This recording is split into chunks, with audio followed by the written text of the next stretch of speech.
Hello दोस्तों, एक बार फिर से आप सभी का स्वागत है एजुकेशन बाइट पर। उम्मीद करती हूँ आज के आपके तीनों पेपर बहुत अच्छे गए होंगे। सब कुछ आपका नोट से ही फंसा है, एक आध क्वेश्चन तो ऊपर नीचे हो जाता है, तो वैसे ही उन्होंने किया था पेपर थोड़ा टफ करने के लिए। चलिए देखते हैं। अगर बाई चांस ऐसा है कि पेपर अच्छा नहीं हुआ तो आप उसका स्ट्रेस मत लीजिएगा। आपको अपना नेक्स्ट पेपर जो भी है हिंदी, संस्कृत और कंप्यूटर का वो अच्छा करना है। तो आज की जो क्लास होगी संस्कृत की, इसमें आपका जितना भी सिलेबस संस्कृत का था सब कुछ मैंने लिया है। बस ये है कि इतना ध्यान रखिए कि 1-2 घंटे की क्लास में पूरा सिलेबस तो नहीं करवा सकते हैं। बस उस सिलेबस का निचोड़ हो जाएगा आपका कि हाँ, इससे ये इंपॉर्टेंट चीज़ें हैं, ये रिवाइज़ हो जाएंगी। ठीक है, पूरा सिलेबस तो मुश्किल है ना, ये 6 महीने का सिलेबस 1 घंटे में मतलब पॉसिबल ही नहीं है। तो चलिए फिर भी देख लेते हैं जो भी मेन चीज़ें हैं आपकी। पहले तो आपका संस्कृत से नाम तो आने ही आने हैं, 2 क्वेश्चन बनने हैं इनसे। तो संस्कृत के नाम देख लेते हैं। सबसे पहले हाथी। हाथी को बोलते हैं गजहा या कुंजरहा, दोनों शब्द हाथी के लिए आते हैं।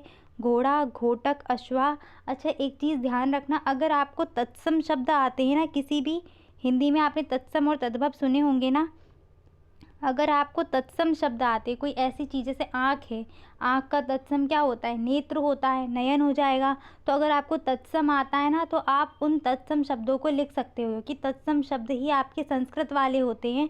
तो अगर मान लो हिरण का क्या तत्सम मृग है, तो आप मृग लिख दोगे। ठीक है, इस तरीके से। अगर आपको संस्कृत नहीं आ रही है, बाई चांस आप कन्फ्यूज़ हो रहे, तो आप तत्सम शब्दों को लिख देना। तो हिरण का देखिए मृग, चींटी का पिपीलिका, बैल का वृषभा, गधा गर्दभा, मछली मत्स्या, बकरी अजा और बकरे का अजह हो जाएगा। ठीक है, विसर्ग लगाना। नेक्स्ट, मैना का सारिका, कोयल पिका या कोकिला, चिड़िया चटका, तोता शुका या कीरा, पक्षी खगा, हंस मराला, कौआ काका। ठीक है, तरबूज का कालिंदम, अनार का दाड़िमम। मैंने देखिए इसमें इंपॉर्टेंट ही लिए, कुछ ही लिए हैं। अगर आपको और ज़्यादा याद करने तो फिर पीडीएफ टेलीग्राम पे आपको मिल जाएगी, आप वहाँ से देख लेना। ठीक है, नेक्स्ट देखिए, कुत्ते का कुक्करहा, खरगोश का शशका, नेवले को नकुला बोलते हैं, मगरमच्छ का मकरा, गिलहरी को चिक्रोडा, बाघ का शार्दूला या व्याघ्रा हो जाएगा, मकड़ी का लूता, मक्खी का मक्षिका, करेला का कारवेलम और कद्दू का कूसमांडा। इधर वाले देख लेते हैं अब। आपका अनार का दाड़िमम होता है, जामुन का जम्बूफलम, संतरे का नारंगम, अंगूर को द्राक्षा बोलते हैं और किशमिश को याद रखना शुष्क द्राक्षा बोला जाता है, केला कदली फलम। और आपका जो बेला लिख दिया, बेल होगा यहाँ पे। ठीक है, बेर, तो उसका हो जाएगा बद्री फलम, आम आम्रम या सहकार और नारियल नारिकेलम, जौ यवहा, दाल का द्विदलम हो जाएगा। यहाँ पर बेर है। ठीक है, इसको यहाँ पर करेक्ट कर लेना, यहाँ पर बेर होगा, बेर। ठीक है, नेक्स्ट देख लेते हैं। कद्दू तक हो गया। इधर परवल का पटोला हो जाएगा, कटहल का पनसा, प्याज का पलांडू, आलू का आलू होता है, कीचड़ को पंख बोलते हैं, पंकज आपने सुना होगा। पंकज किसका होता है? कमल होता है ना, कमल किस में? कीचड़ में खिलता है ना, तो जो कीचड़ होता है उसको पंख बोलते हैं और कीचड़ में जन्म लेने वाले को पंकज यानी कि कमल। छाछ को तक्रम बोलते हैं, द्वार को द्वारम और छाछ से याद आ गया, मक्खन को बोलते हैं नवनीतम। ठीक है, मक्खन को याद रखना, मक्खन को नवनीतम बोला जाता है। गेहूँ गोधूमः, चना चड़कहा, चावल का तंडुल, लड्डू का मोदक, समाचार पत्र को समाचार पत्रम लिख लेंगे आप लोग। आंसू का अश्रु हो जाएगा, धुआं का धूम्र हो जाएगा। ठीक है, नेक्स्ट देख लीजिए क्या है। साइकिल का द्विचक्रिका, पलंग का पर्यंकम, अंगूठा का अंगुष्ठा, मूंछ को शमस्र बोला जाता है। ठीक है, ऐसे आपके जो आँख का हो जाएगा नेत्र। ठीक है, तो इस तरीके से आपके जो ऐसे उंगली का तो अंगुल्या हो जाएगा। ठीक है, नाक का नासिका, कान का कर्ण, तो ये सब देख लेना अपनी। दादा को पितामह बोला जाता है, अगर दादी की बात आ जाए तो पितामही कर देना। ठीक है, बस मही करना है। अगर नाना को बोले तो नाना को माता मह बोला जाता है, क्योंकि माता के पक्ष के होते हैं ना नाना, तो नाना को माता मह बोला जाएगा। नानी के लिए सेम वही करना है, माता मही। ठीक है, वो नानी बन जाएंगी। चाचा का पितृव्य होगा। ठीक है, जंगल का अरण्यम होता है, मामा को मातुल बोलते हैं और मामी मातुली होती हैं। बहन का भगिनी होता है और भाई को भात्री बोलते हैं। ठीक है, और नेक्स्ट आपका पिता का अगर आ जाए तो पितृ लिख देना, माता का आ जाता है तो मातृ लिख देना। सास का श्वश्रु होता है और ससुर का स्वसुरा होता है। ठीक है, इन दोनों को याद रखना, इंपॉर्टेंट है। बस इनका वर्तनी में थोड़ा गलत हो जाता है, तो इस चीज़ को ध्यान रखना। नेक्स्ट आ जाइए अपनी संस्कृत की संख्याओं पर। मोस्ट इंपॉर्टेंट है ये, इनसे क्वेश्चन बनता ही बनता है। 1 से 20 तक रट्टा मान लो लिख लिख के। लिखवा के ले लीजिए। 1 से 20 तक में आपसे कोई ना कोई पूछ ही जाएंगी। क्वेश्चन यहाँ से बनना ही बनना है, तो इसको छोड़ना क्यों है। इसको बहुत अच्छे से तैयार कर लो, ठीक है। अब इस चीज़ को देखना, आपकी जो 1 से 3 तक की संख्याएं होती हैं ना, वो आपकी तीनों लिंगों में चलती हैं। पुल्लिंग, नपुंसकलिंग, स्त्रीलिंग, तीनों लिंगों में चलेंगी। तो देख लीजिए पहले 1 से 4 तक, ठीक। तो 1 से 4 तक का देखिए, 1 को एकहा बोलेंगे पुल्लिंग में, द्वौ, ये सब पुल्लिंग के लिखे हुए हैं। द्वौ, त्रयः, चत्वारः, ये सब पुल्लिंग के हो गए। नपुंसक लिंग की बात करें तो एकम, द्वय, त्रीणि, चत्वारि, ये नपुंसक लिंग में। स्त्रीलिंग की बात करें तो एका, द्वे, तिस्र, चतुर्थ, ठीक है। ये आपके स्त्रीलिंग में हो जाएंगे। अब यहाँ से आप देख लीजिए सारे आपकी जितनी भी 5 से संख्याएं हैं, ठीक है। 5 को पंच, 6 को सठ, 7 को सप्त, अष्ट, नव, 10, फिर 11 को एकादश, एकादश, द्वादश, त्रयोदश, चतुर्दश, पंचदश, षोडश हो जाएगा। और 6 का क्या था, सठ, ठीक है। 6 का सठ था, लेकिन यहाँ पर 16 का क्या हो गया, षोडश हो गया, ठीक है।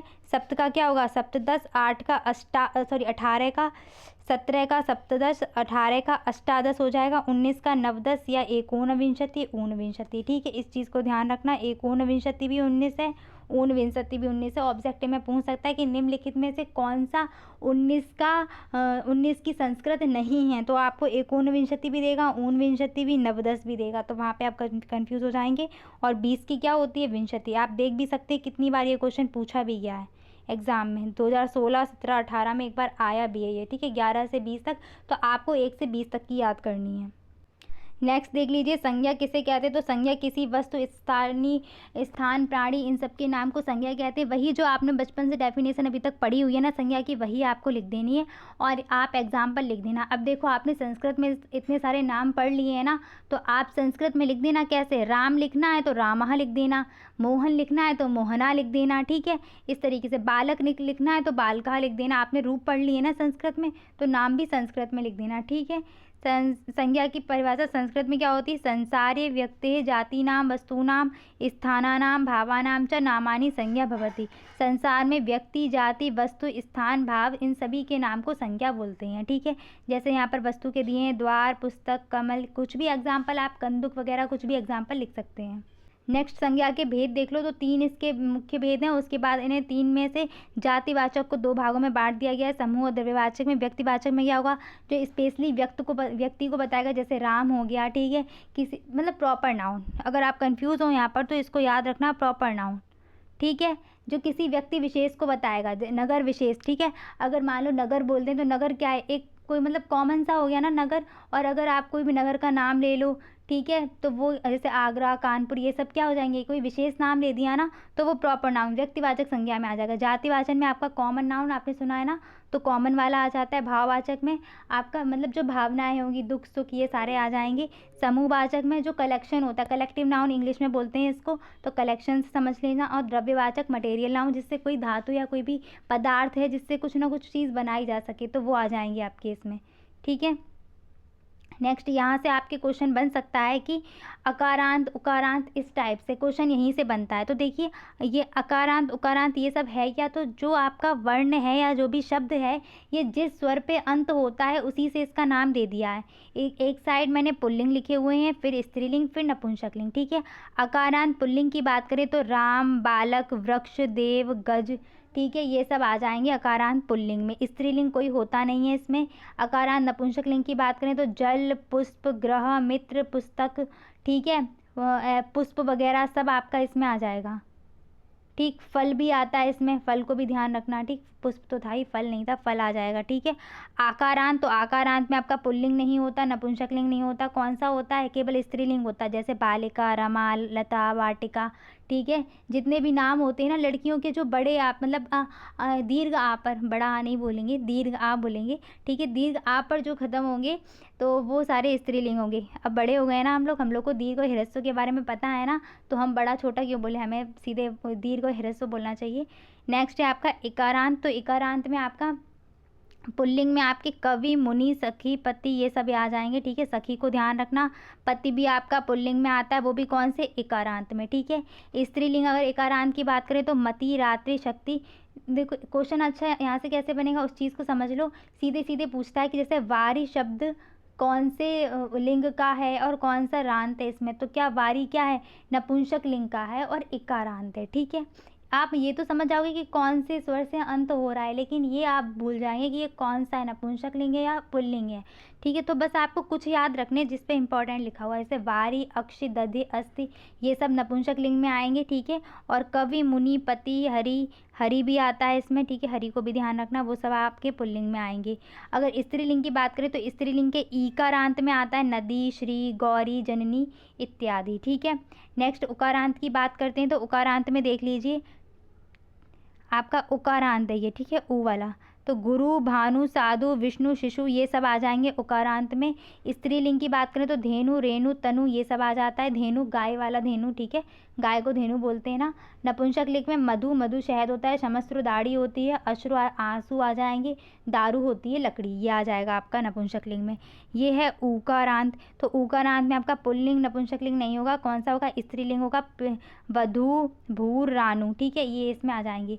एक चीज़ यहाँ पर और देख लीजिए, पितृ शब्द, तो पितृ आपका ऋकारांत है। ठीक है, क्योंकि ऋरी की मात्रा पे खत्म हो रहा है ना, ये कौन सा है, ऋकारांत, लेकिन क्या होगा, पुल्लिंग आएगा। ठीक है, पुल्लिंग। और मातृ शब्द क्या है, मातृ शब्द है आपका ऋकारांत स्त्रीलिंग। ठीक है, राजन शब्द, तो राजन शब्द क्या है, राजन ऐसे लिखा जाएगा, राजन है नकारांत। ठीक है, ना पे अंत हो रहा है ना, इसमें इसमें स्वर है ही नहीं, इसमें तो व्यंजन पे अंत हुआ ना, तो नकारांत ये हो जाएगा और किस में आ जाएगा, पुल्लिंग में आ जाएगा। ठीक है, इन चीज़ों को ध्यान रखना। नेक्स्ट आ जाते हैं हम सर्वनाम पे। इससे पहले यहाँ पर देख लीजिए सर्वनाम मैंने आपको एक साथ लिख भी दिए हैं सर्वनाम, जैसे सह, तऊ, ते, त्वम, युवाम, यूयम। ये छांटने को अगर आपसे आ जाए ना कि कौन सा सर्वनाम है कौन सा नहीं है, तो आप संज्ञा शब्द तो छांट लेंगे, सर्वनाम को बस देख लीजिए, अहम, आवाम, वयम, ऐसा, ऐसा, एतत्, इयम, अयम, सर्व, तद, युष्मद्, अस्मद्, ये सब अगर आते हैं आपके तो ये क्या हैं, ये सर्वनाम होते हैं। नेक्स्ट यहाँ पर सर्वनाम की डेफिनेशन देख लो, आई हुई है, वे शब्द जो संज्ञा के स्थान पर प्रयुक्त किए जाते हैं उन्हें सर्वनाम कहते हैं। सर्वनाम दो शब्दों से मिलकर बना है, सर्व, धन, नाम। सर्व का अर्थ होता है सबका, अर्थात जो नाम सभी के स्थान पर प्रयोग किए जाते हैं वो सर्वनाम कहलाते हैं। एग्जाम्पल जो भी ऊपर बता दिए थे, सह, सा, तत्। ठीक है, अब इस चीज़ को याद रखना, अभी मैं आपको ये लास्ट में क्लियर कर दूंगी तत् वगैरह का। इदम, ऐसा, ऐसा, एतत्। ठीक है, ये सब आपके सर्वनाम के वो हैं उदाहरण। ठीक है, सर्वनाम के भेद कितने होते हैं, तो सर्वनाम के आपके 6 भेद होते हैं। पुरुषवाचक जो पुरुष के लिए यूज़ किया जाता है, इसमें आपके सारे वही आ जाएंगे, सह, तऊ, ते वाले। ठीक है, प्रथम पुरुष, उत्तम पुरुष, मध्यम पुरुष। ठीक है, निश्चयवाचक जो निश्चित के उसमें आता है कि निश्चित सेंस आ रहा है यहाँ पर। ठीक है, अनिश्चयवाचक जो अनिश्चितता को बताते हैं कि जैसे कोई है गेट पर, तो कोई है, कौन है पता नहीं, अनिश्चय है ना। ठीक है, यह घर उसका है, तो यह घर निश्चित बात हो गई ना। संबंधवाचक जो रिलेशन के लिए यूज़ होते हैं। ठीक है, प्रश्नवाचक जैसे यहाँ कौन है, ठीक है, कौन है, तो यहाँ प्रश्न पूछ रहे हैं ना, प्रश्नवाचक में ऐसे आ जाएगा। निजवाचक स्वयं के लिए, मैंने अपना काम स्वयं किया, तो जो अपना वर्ड है यहाँ पर वो क्या है, वो सर्वनाम बता रहा है, निश्चय वाला। ठीक है, नेक्स्ट आपका पुरुष शब्द जो है इम्पॉर्टेंट है, ये पुरुष वाला है, इसको देख लीजिए। संस्कृत में कितने पुरुष होते हैं, 3 पुरुष होते हैं, प्रथम पुरुष, मध्यम पुरुष, उत्तम पुरुष। प्रथम पुरुष में कौन सा आता है, सह, तऊ, ते, त्वम, युवा। मध्यम में आ जाएगा त्वम, युवाम, यूयम। उत्तम में आ जाएगा अहम, आवाम, वयम। बहुत बहुत इंपॉर्टेंट है, अनुवाद में खास काम आएगा इनका, तो इनको अच्छे से ध्यान कर लेना। ठीक है, यहाँ पर देख लीजिए फिर से, यहाँ पर मैंने आपको पुल्लिंग स्त्रीलिंग वाले और लिख दिए। पुल्लिंग में क्या होता है, प्रथम पुरुष का सह, तऊ, ते हो जाएगा। स्त्रीलिंग में सा, ते, ता हो जाता है, और नपुंसक लिंग में तत्, ते, तानी हो जाएगा। ठीक है, बाकी तो सेम ही है। अच्छा, इनकी मीनिंग भी देख लो, सहा मीन्स वह, तऊ मीन्स वे दोनों, ते मीन्स वे सब, त्वम मीन्स तुम, युवाम मीन्स तुम दोनों, यूयम मीन्स तुम सब, अहम मीन्स हम, आवाम मीन्स हम दोनों, वयम मीन्स हम सब।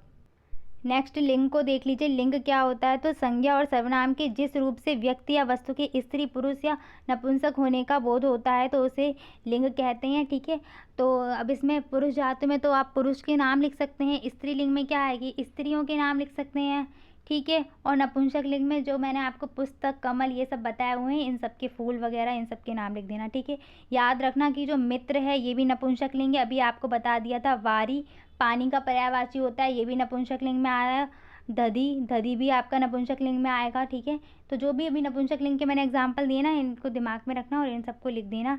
ठीक है, लिंग के भेद, तो लिंग के जो भेद होते हैं वो 3 होते हैं, हिंदी में तो 2 होते हैं, तो इस चीज़ को अब तो ध्यान ही नहीं रखना।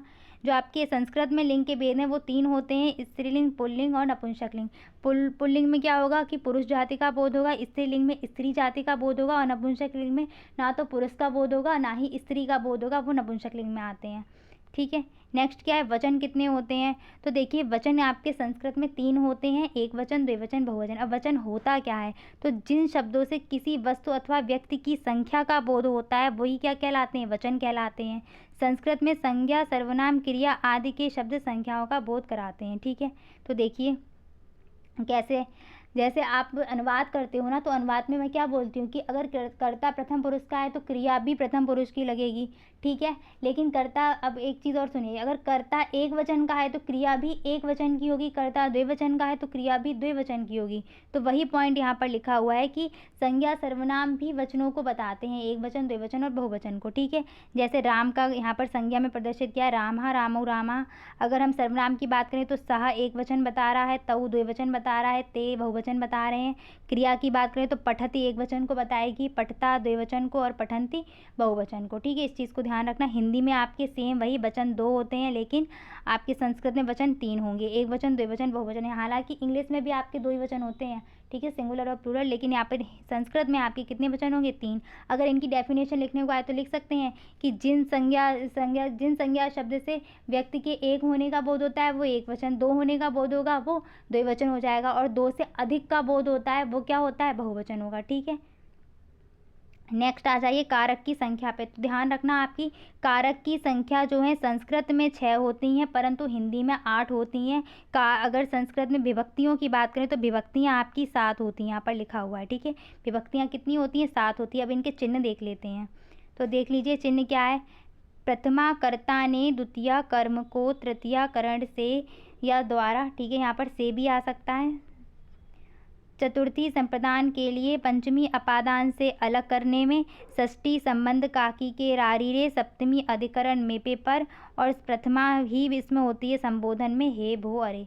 ठीक है, इन चीज़ों को याद कर लेना। कर्ता ने ऐसे पूछता भी है कि प्रथमा विभक्ति का कारक चिन्ह क्या है? तो ने है। चतुर्थी का क्या है? तो के लिए है। षष्ठी का क्या है? पूछा भी है ये, तो काकी के है। ठीक है, इसको ध्यान रखना। नेक्स्ट आते हैं धातुओं पे। धातु क्या होती हैं? तो जिन शब्दों से कार्य का करना या होना पाया जाता है उसको धातु कहते हैं। मतलब क्रिया जो होती है ना, क्रिया का मूल रूप आपका जो संस्कृत में है वो धातु कहलाता है। ठीक है, जैसे पठ धातु, मतलब पढ़ना हो गया ना, क्रिया है ये। ठीक है, इसका जो रूप होगा पठति होगा, किस में? लट लकार में। लेकिन ये धातु कौन सी है? धातु पठ है ये। ठीक है, हलंतम वाला पठ। तो यहाँ पर देख लीजिए, खादति की धातु खाद है, चलति की चल है, गच्छति की गम है, पश्यति की दृश्य है, पचति की पच है, पिबति की पा है, क्रीडति की क्रीड है, लिखति की लिख है। ठीक है, ऐसा होता है कि धातुएं कुछ और होती हैं, इनके रूप कुछ और चलते हैं, इस चीज़ को भी ध्यान रखना। नेक्स्ट आपकी क्री धातु बहुत इंपॉर्टेंट है और दा धातु बहुत इंपॉर्टेंट है। ठीक है, अस भी हैं, यहाँ पर इंपॉर्टेंट ही लिखी हुई है सारी, मैं उसमें भी इंपॉर्टेंट बता रही हूँ। भू भी आपकी इंपॉर्टेंट है, भवती भवता भवंती रूप चलेगा, अस का चलेगा अस्ति स्ता संति। ठीक है, नेक्स्ट आते हैं हम लकार पे। तो लकार क्या होते हैं? जैसे आपके संस्कृत इंग्लिश में टेंस होते हैं ना, हिंदी में भी टेंस होते हैं, संस्कृत में उनको लकार बोला जाता है। तो संस्कृत में काल या समय का बोध कराने वाले के लिए लकार का प्रयोग होता है। संस्कृत में लकारों की संख्या तो 10 है, किंतु पाठ्यक्रम में यानी कि हमारे सिलेबस में या हमें आगे भी टेट वगैरह में पढ़ना होगा तब भी हमारे पास 5 ही लकार होंगे। कौन कौन से होंगे देख लीजिए। लट लकार वर्तमान काल के लिए यूज़ होता है, लुट लकार भविष्य काल के लिए यूज़ होगा, लंग लकार भूतकाल के लिए यूज़ होगा, लोट लकार आज्ञावाचक के अर्थ में, जैसे तुम पढ़ो, तुम जाओ, आज्ञा दे रहे हैं ना, तो इसमें यूज़ होगा। विधिलिंग चाहिए के अर्थ में, यानी कि तुम्हें ऐसा काम करना चाहिए, तुम्हें पढ़ना चाहिए, तुम्हें अच्छी बातें सीखनी चाहिए, तो ये सब चाहिए के अर्थ में आपका आ जाएगा। संस्कृत में लकार देख लीजिए, संस्कृत में लकार कौन कौन से? लट लिट लंग, मतलब जो 10 लकार थे ना वही हैं। लंग लुंग लिट लोट विधिलिंग लुट आशीलिंग और रिंग। ठीक है, ये संस्कृत में 10 लकार होते हैं। अगर वो पूछता है कि संस्कृत में लकारों की संख्या कितनी है, तो संस्कृत में लकारों की संख्या 10 है। ये क्वेश्चन आपका चाहे ऑब्जेक्टिव में आए चाहे कहीं भी आए, 10 का मतलब 10 ही संख्या है। ठीक है, पाठ्यक्रम में 5 है वो बात अलग है। ठीक है, नेक्स्ट क्या है? अब आपको रूप देखने हैं, सिर्फ आप पठ धातु के याद कर लो। ठीक है, पठ के याद कर लो, इसके बाद जैसे भी जिसके आते हैं वो आप बना लोगे। ठीक है, वो मैं आपको एक फ़ोटो बता दूंगी और PDF का वो बता दूंगी, तो आप उसको देख के सिर्फ रिवाइज़ कर लेना, देख लेना कि इस तरीके से बन रहे हैं, बस आप पठ के याद करो। तो देखिए पठ के कैसे चलेंगे। ये है लट लकार यानी कि वर्तमान काल वाला। ठीक है, देखो अनुवाद आपके दो कालों से आएंगे, वर्तमान काल से अनुवाद आएगा और आपका अनुवाद आएगा भूतकाल यानी कि लंग लकार वाले से। अनुवाद में सिर्फ इन्हीं दो की क्रियाएं पूछी जाएंगी और वैसे आपसे किसी भी लकार की पूछी जा सकती है, ठीक है, पांचों में से किसी एक की, तो आप अच्छे से याद कर लो। पठ का देखिए, पठति पठता पठंती, पठसी पठता पठत, पठामी पठावा पठामा। मान लीजिए लिख धातु का बनाना है तो कैसे बनाएंगे, लिखति लिखता लिखंति, लिख से लिखता लिखत, लिखा में लिखावा लिखामा। मान लीजिए भू धातु का बनाना है, कैसे बनेगा, भवति भवता भवंती, भवसी भवता भवत, भवामी भवावा भवामा, ठीक है। क्री धातु का मैं आपको बता देती हूँ, करोति कुरुता कुर्वंती, करोसि कुरुथा कुरुत, करोमि कुर्वह कुर्म, ठीक है। ये मैं आपको उसमें भेज भी दूंगी, ऐसे लिखा जाएगा कुर्वह और कुर्मा, ऐसे लिखा जाता है, ठीक है। इसको मैं आपको PDF में बता भी दूंगी, ठीक है। नेक्स्ट है आपका लिट लकार, पठिष्यति पठिष्यता पठिष्यन्ति, पठिष्यसि पठिष्यता पठिष्यत, पठिष्यामि पठिष्यावा पठिष्यामा, बहुत इंपॉर्टेंट है आपका। अच्छा, गम धातु का याद रखना, बाकी सब में तो गच्छति गच्छति करके चलेगा, लेकिन यहाँ पर चलने लगता है गमिष्यति गमिष्यता गमिष्यन्ति, गमिष्यसि गमिष्यता गमिष्यत, गमिष्यामि गमिष्यावा गमिष्यामा, ठीक है। ऐसे ही भू का चलेगा भविष्यति भविष्यता करके, ठीक है। क्री धातु का कैसे चलेगा, करोष्यति करोष्यता ऐसे करके, ठीक है। नेक्स्ट है लंग लकार, लंग लकार का देखिए, अपठत अपठताम अपठन, अपठा अपठतम अपठत, अपठम अपठाव अपठाम, ठीक है। हलंत का ध्यान रखना इसमें। नेक्स्ट फिर से यही आ गए, ये देखिए ये PDF आपको मिल जाएगी, लट और लंग लकार का करके पड़ी हुई है, आप यहाँ पर देख लेना, ठीक है। इस PDF को यहाँ पर आपको क्री धातु के मिल जाएंगे दोनों लकार में रूप, ठीक है। नीचे आपको लंग लकार का दिया गया है और ऊपर आपको लट लकार का दिया गया है, तो आप क्री धातु के और दा धातु के दोनों के देख लेना, ठीक है। हो सके तो अस धातु का भी देख लेना अच्छे से, ठीक है। क्री और दा का तो देख ही लेना, ठीक है। मैं आपको एक बार पढ़ के बता भी देती हूँ। दा धातु का ददाति दत्ता ददति, ददासी दत्ता ददत, ददामी दद्वा दद्म, ठीक है। ये होता है अस धातु का अस्ति स्था संति, अस स्था इस्थ, अस्मि स्वा इस्म।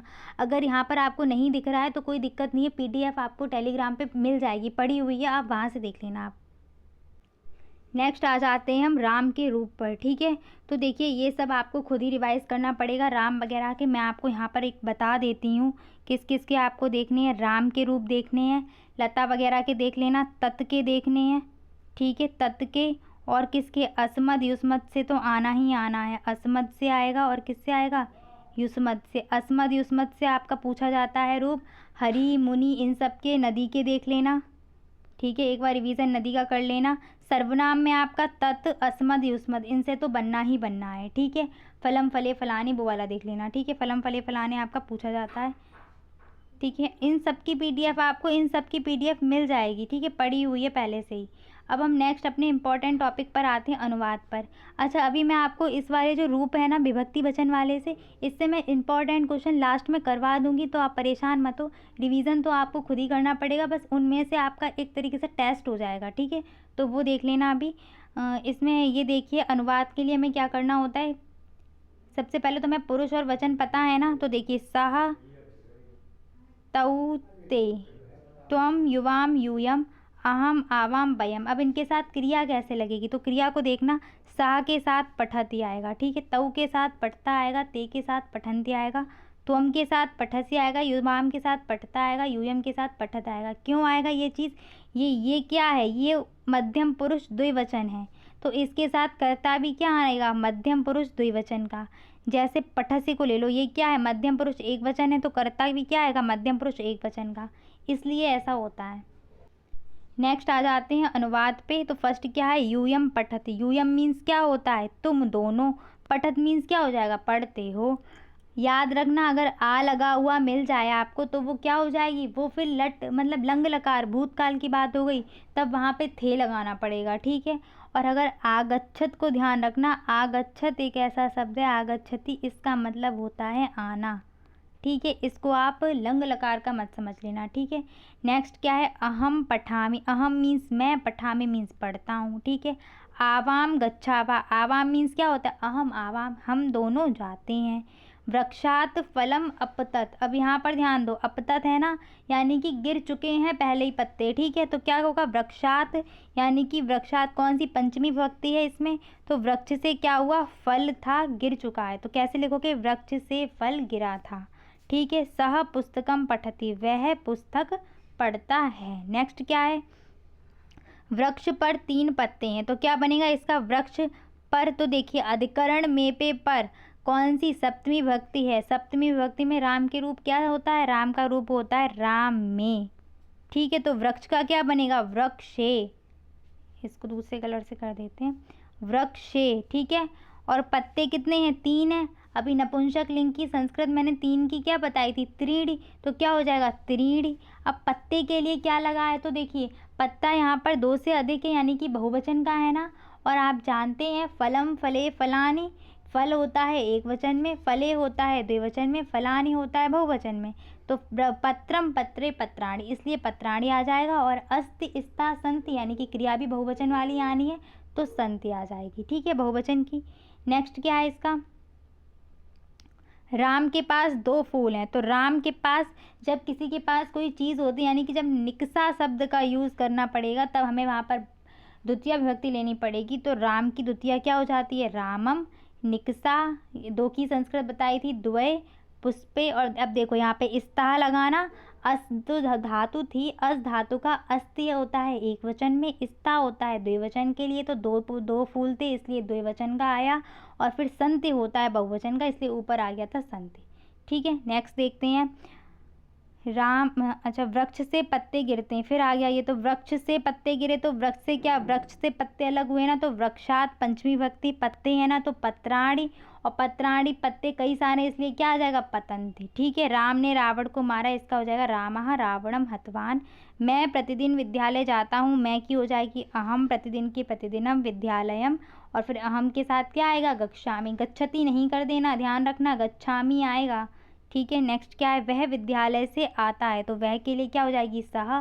विद्यालय से अलग हो गया ना, तो विद्यालय के साथ अब कौन सी विभक्ति लगानी पड़ेगी हमें, पंचमी। ये चीज़ ध्यान रखना, अलग होने के जो अर्थ होता है आपका, उसमें कौन सी विभक्ति आती है, अपादान कारक होता है, पंचमी विभक्ति आती है। तो आपका कौन सा आ जाएगा, राम का रूप होता है रामात, तो इसका क्या हो जाएगा, विद्यालयात आगच्छति, ठीक है। तुम कहाँ पर रहते हो, तुम के लिए त्वम, कहाँ के लिए कुत्र। और वसति, वसति रूप होता है वसति, वसता, वसंती, ठीक है। और क्योंकि ये आपका मध्यम पुरुष है तुम, तो क्या आ जाएगा, वससी, ठीक है। पठसी, पठसी पढ़ता पठत होता है ना मध्यम पुरुष में, तो क्या आ जाएगा, पठसी वससी, ठीक है। नेक्स्ट क्या है, राम श्याम पैर से लंगड़ा है। तो जब भी किसी के कोई शरीर में विकार हो ना, जैसे पैर से लंगड़ा है या उसका हाथ वैसा है कुछ भी, तो शरीर के विकार होने में आपका कौन सा कारक यूज होता है, करण कारक यूज होता है। करण कारक में आपकी कौन सी विभक्ति आती है, तो तृतीया विभक्ति आती है, ठीक है। तो अब होगा क्या, ये विभक्ति लगेगी कहाँ, तो ये विभक्ति आपकी तृतीया लगती है जिसमें विकार होता है, ठीक है। तो श्याम में तो क्या आएगा, श्यामः, प्रथमा विभक्ति एक वचन। पैर से लंगड़ा है ना, पैर में विकार है ना, तो पैर में आएगी तृतीया विभक्ति। रामः रामौ रामा, रामम रामौ रामा, रामीण, तृतीया विभक्ति का रूप क्या होता है, रामेण होता है ना, तो पैर का क्या हो जाएगा, पादेन, समझ गए। खंजा अस्ति, ठीक है। वह आँख से काना है, तो वह के लिए क्या आ जाएगा, सह। आँख से काना है ना, आँख की संस्कृत क्या होती है, नेत्र होती है, लेकिन तृतीया लगानी पड़ेगी, रामेण नेत्रेण, काणा अस्ति, ठीक है। लड़के मैदान में खेलते हैं, तो लड़के कई सारे हैं ना, राम के रूप पता होंगे, रामः रामौ रामः, ठीक है। तो रामा क्या, रामा के साथ अगर बालक को मैच करेंगे तो क्या बनेगा, बालकः, ठीक है, बन गया बालकः। मैदान में अधिकरण में पे पर, तो कौन सी विभक्ति आनी है, सप्तमी। और सप्तमी में राम का रूप क्या होता है, रामे, तो इसका मैदान का क्या बनेगा, क्रीड़ा क्षेत्र, ठीक है। बस राम के याद कर लो, जब अगर कभी ऐसे कुछ रूप बनाने को आए अनुवाद में, तो अनुवाद आपके जो फर्स्ट सेमेस्टर का है वो इजी है, अनुवाद इतना टफ नहीं आता है अनुवाद, और फिर कह भी नहीं सकते, लेकिन हमें अपनी तैयारी तो ऐसी करनी है कि वहाँ ऐसा नहीं कि हम बैठे रहें पेपर आ नहीं रहा, तो ऐसा हमें करना है कि हम अनुवाद कर सकें अपने आप ही, ठीक है। तो क्रीड़ा क्षेत्रीय हो जाएगा। बालक चूंकि बहुवचन का है तो क्रिया भी बहुवचन की आएगी, कैसे, पठति पठता पठन्ति, तो क्रीडति क्रीडतः क्रीडन्ति। ठीक है, ऐसे क्रिया आ जाएगी। अब देखिए मैं आपको विभक्ति और वचन से प्रश्न करवा देती हूँ इम्पॉर्टेंट, बाकी आप रिवाइज तो कर लेना। कौन कौन सा रिवाइज करने को बोला है मैंने, तत् का बोला था, अस्मद युष्मद का तो कर ही लेना। ठीक है, अस्मद युष्मद का छोड़ना मत, उससे प्रश्न पूछे जाते हैं, अस्मद और युष्मद। ठीक है, तो देखिए मैंने यहाँ पर दिए भी गए, सबसे पहला तत् का ही दिया है। तत् का स्त्रीलिंग का पूछा है, तो क्या है आपका, प्रथमा विभक्ति द्विवचन और प्रथमा और द्वितीय विभक्ति के तीनों वचन के, तो कैसे बनेगा, सा ते ता ताम ते ता। ठीक है, बस आपको इसी तरीके से लिखना है, वहाँ पर प्रश्न आता है तो आपको ऐसे ही लिखना है। नेक्स्ट देखो युष्मभ्यम, युष्मभ्यम शब्द होता है चतुर्थी बहुवचन का। ठीक है, अगर यहीं पे आपका ये कौन सा है, तो ये उस युष्मद का है। ठीक है, इस चीज़ को भी ध्यान रखना कि जो युष्मभ्यम शब्द है वो किसका है, वो आपका है चतुर्थी बहुवचन का और युष्मद है इसमें। अगर यहाँ पर अस्मद का पूछ लो तो युष्मद और अस्मद के लगभग सेम चलते हैं। युष्मभ्यम है तो वहाँ पर क्या हो जाएगा, असमभ्यम। ठीक है, असमभ्यम इस तरीके से लिखा जाएगा, असमभ्यम। ठीक है, असमान शब्द, तो असमान शब्द है द्वितीय विभक्ति बहुवचन का। ठीक है, असमान द्वितीय विभक्ति बहुवचन का है। और युष्मान किसका हो जाएगा, द्वितीय विभक्ति बहुवचन, असमान वैसा ही युष्मान। बस युष्मान क्या है, युष्मद ये तुम वाला चलता है। ठीक है, ये तुम को बताता है और अस्मद बताता है मैं को और तत् बताता है वह को। ठीक है, तीनों अलग अलग हैं, रूप इनके ऐसे चलेंगे। वृक्षात शब्द देखिए, तो वृक्षात शब्द कौन सा है, पंचमी विभक्ति एक वचन का है। जैसे रामात होता है ना, वैसे ही वृक्षात है, रामात बालकात। ठीक है, एक जैसे। अस्मिन शब्द सप्तमी एक वचन का होता है, अस्मिन तस्मिन। ठीक है, इस टाइप से तस्मिन अगर आ जाए तो तस्मिन भी आपका इसी में आ जाएगा। पितरी शब्द इंपॉर्टेंट है, पितरे होता है सप्तमी एक वचन का। राज्ञा, राज्ञा आपका पंचमी और षष्ठी एक वचन दोनों में आता है। नेक्स्ट बालिक है, बालिक है तृतीय विभक्ति बहुवचन का। विदुषा शब्द है तृतीय विभक्ति एक वचन का। ठीक है, नेक्स्ट है हरये, हरये चतुर्थी एक वचन का है। ऐसे ही गुरवे आ सकता है, गुरवे, तो ये भी आपका क्या है, चतुर्थी एक वचन का है। अस्मत् का तृतीय विभक्ति लिखो पूरा, तो क्या, मया आवाभ्याम अस्माभि। आपको तीनों वचन में लूप लिखने होंगे। और आप ऐसा भी कर सकते हैं कि इसके ऊपर डाल दो कि कौन सा एक वचन का है, तो आप यहाँ पर एक वचन लिख देना, यहाँ पर द्विवचन लिख देना और यहाँ पर बहुवचन लिख देना। ठीक है, इस तरीके से कर देना। नेक्स्ट आपकी क्या है,